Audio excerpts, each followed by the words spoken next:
This story started in Toronto. He grew up in a modest home and quickly showed a talent for comedy. Jim Carrey was far from the Hollywood world.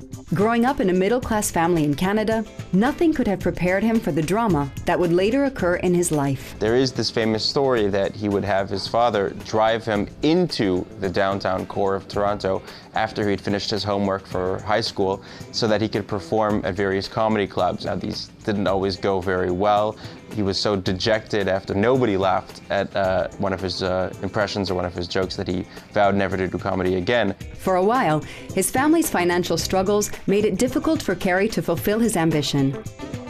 But when his family found stability, Carrey was able to develop his skills as an entertainer, and he quickly went from open mic evenings to paid shows. Well known in his town, Jim Carrey soon decided to move to Hollywood, where he began performing at the Comedy Store.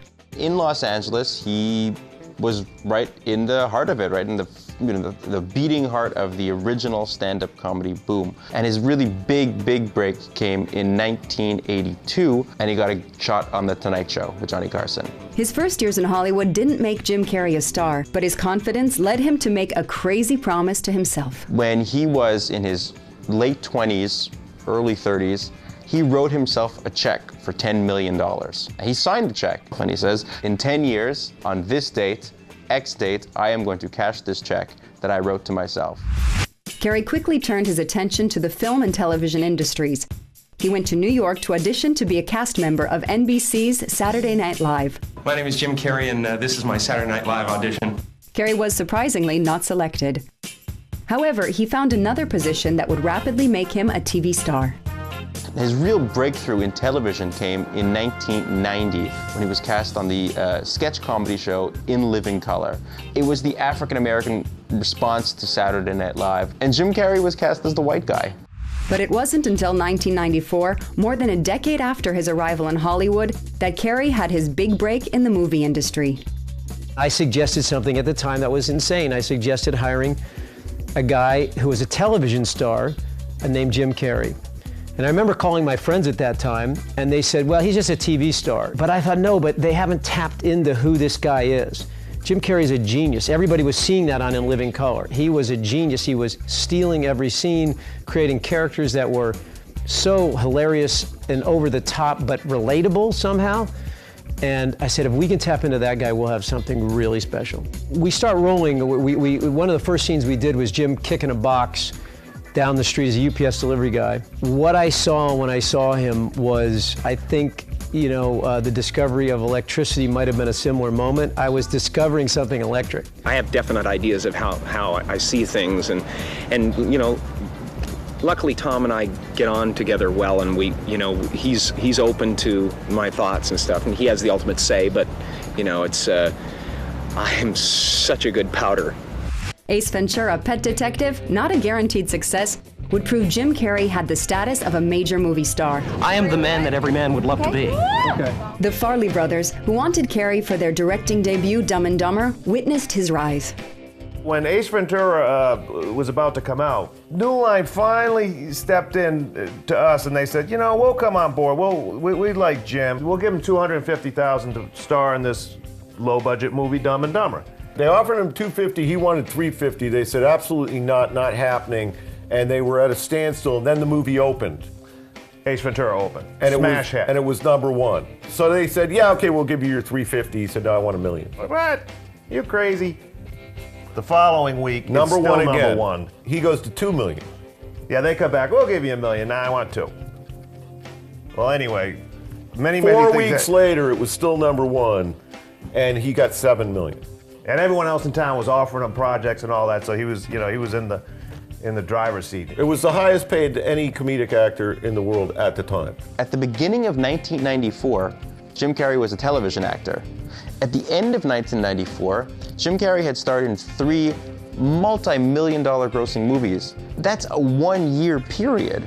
He made 3 movies in 1994. His first movie was Ace Ventura: Pet Detective, that came out in February 1994.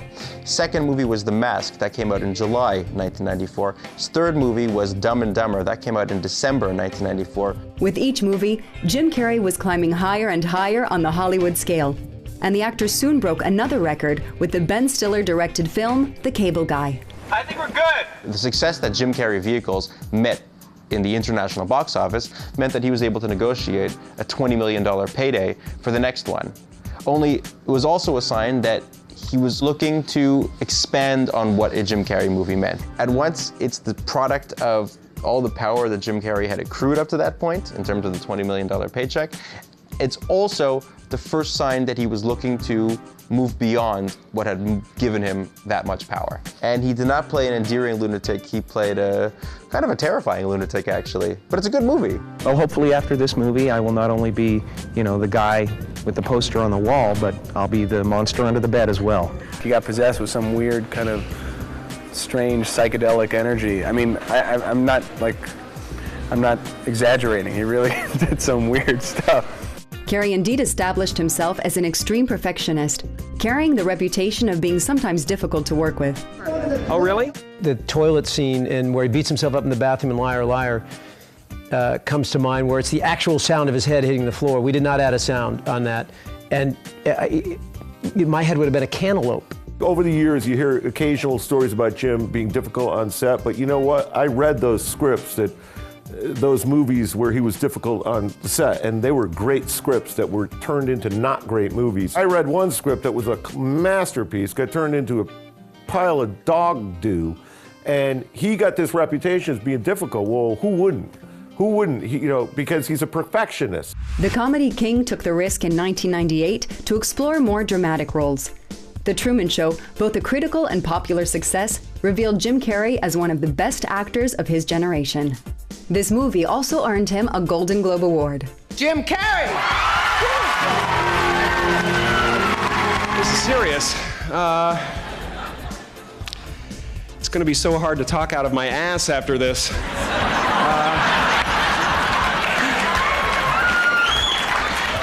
But I'll manage.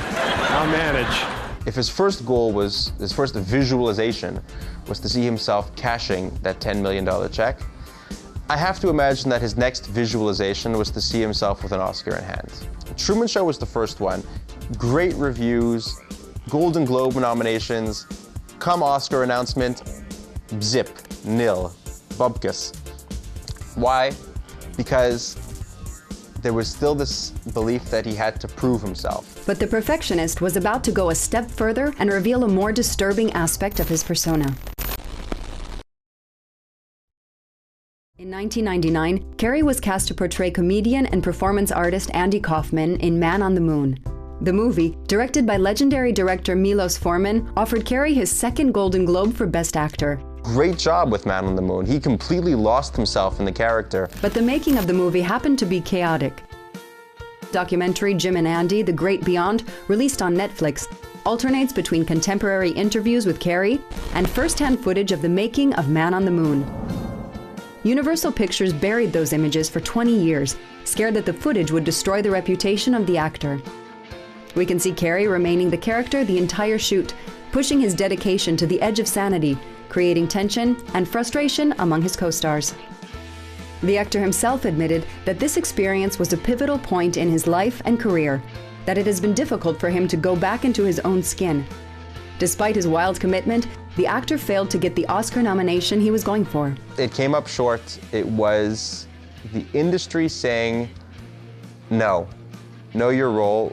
You're the comedy guy. You're the funny guy. You're never going to be the Oscar darling.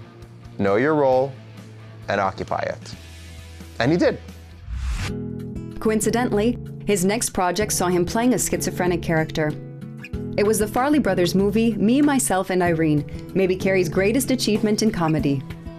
Carrey was still at the top of his game, his sometimes odd behavior hidden from plain sight. But his career was hiding a painful secret. For many years, Carrey had been treated for depression. There's no bigger cliche than the crying clown, the man who laughs on the outside because he's crying on the inside, but it's also a cliche because it happens to be true more often than not. You know, there's a darkness there that had probably been there since the very beginning. That externalization that everything, you know, of what he did was in part a way to drown out some of the darkness and the unpleasantness that was innate and already inside of him. But his